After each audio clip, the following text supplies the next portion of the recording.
Kasama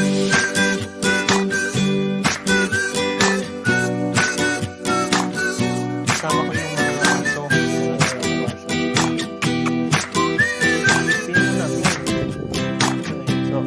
Take me to the place I used to run. Remember the house where I was born. But baby, you don't know me. But baby, you don't know. I'll show you all the stars I used to hide. No one ever seemed to realize. But baby, you will know me. But baby, you will know.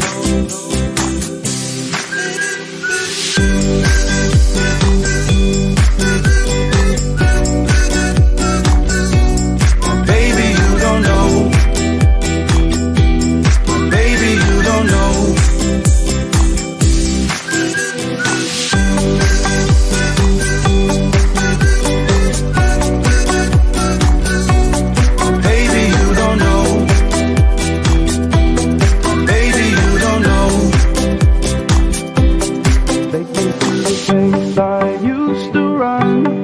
Remember the house where I was born. But baby, you don't know me. But baby, you don't know. I'll show you all the stars I used to hide. No one ever seemed to realize. But baby, you will know me. But baby, you will know.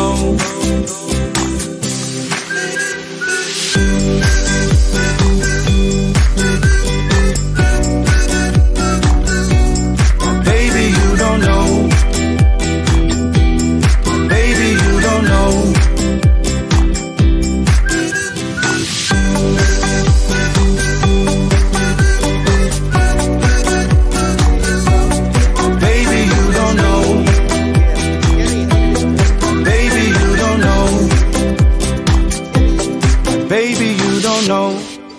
Ate naman si Whitey. I used to run. Remember the house where I was born. But baby, you don't know me. But baby, you don't know. I'll show you all the stars I used to hide. No one ever seemed to realize. But baby, you will know me. Baby, you will know. Center pivot irrigation method. Center pivot method was created by a farmer named Frank Zybach in Colorado, and it is recognized as one of the most effective methods to improve water distribution to farm fields. As the name suggests, center pivot irrigate in a circular pattern around a central pivot point. Pivots are capable of applying water, fertilizer, chemicals, and herbicides. This versatility improves the efficiency of irrigation practices by using a single piece of machinery to perform several functions. Center pivot machines have been used in irrigation for decades in different countries, and it increases yields and less water waste as compared to other irrigation methods like flood irrigation. And Saudi Arabia has been building center pivot irrigation for 50 years now. However, they have nearly emptied what was an aquifer the size of a Lake Erie. Since Arabian Peninsula receives very low rainfall, aquifers are not being replenished. The prevailing winds are from the west and contain almost no moisture after traversing northern Africa. Moreover, the western side of Saudi Arabia is where the mountains are, so to speak, the Arabian Shield, and most rains fall on the western slopes and flows back to the sea unused. So Saudi Arabia is suffering from a major depletion of water in its aquifers and the risk of disintegration of its agriculture as a consequence. To prevent this catastrophe, Saudi Arabia has bought agricultural land in the United States, Argentina, Indonesia, and a number of African countries. And Saudi Arabia is ranked as a major buyer of agricultural land in foreign countries. But there are some natural solutions to make desert into agricultural land. As we highlighted how most of the rain falls into the western slopes of the Arabian Peninsula, there was an interesting experiment in the Al Baida area in the western Saudi Arabia. And as we have talked in a video how African countries are building the Great Green Wall to stop desertification, and one of the main causes of fertile land becoming dead and eventually desert is overgrazing by animals. So historically, there were pastoral nomadic Bedouin tribes roamed in the Al Baida area. Because of urbanization and modernization, Bedouin tribes were obliged by law to settle in one area. Unavoidably, the area was overgrazed and the once fertile land was nothing but rocky desert.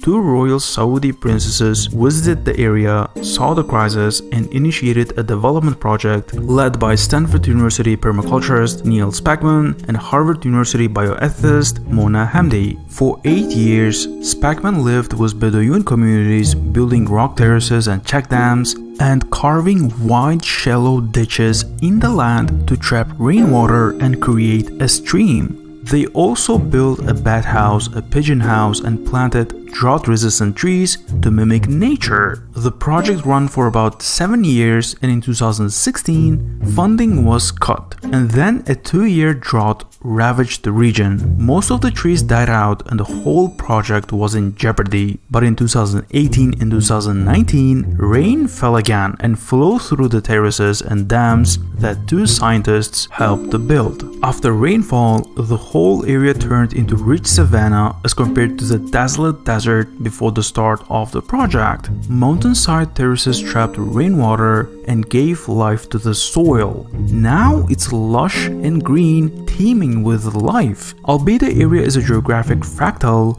meaning it follows the same pattern as all the region's watersheds. The entire west coast of the Arabian Peninsula characterized watersheds. To 90% of all fresh water flows to the Red Sea in flooding events without trapping or using the water. For example, in the Al Lith area, a typical single flood event that flows to the sea is enough to irrigate 130 million trees for 3 years. Al Baida project is a profound example on how to make a desert into a savanna, thriving with life and greeneries by harvesting and managing floodwater. If this project can be magnified to the entire west coast of Saudi Arabia, this whole region, which is more than 30 million acres or 121,000 square kilometers, could be transformed into agricultural land. It's quite significant. This area is bigger than the Netherlands, Belgium, Switzerland, and Denmark combined. It will cost billions of dollars and time, but the agricultural capacity of Saudi Arabia could be multiplied by at least 6 times, increasing the GDP by 3 to 5% and increase of rainfall in the region. As we have talked about reversing desertification in Africa by building giant green wall video, the vast majority of carbon gases is in the fertile soil. If the soil dries and becomes a desert, carbon gases will be released to the atmosphere.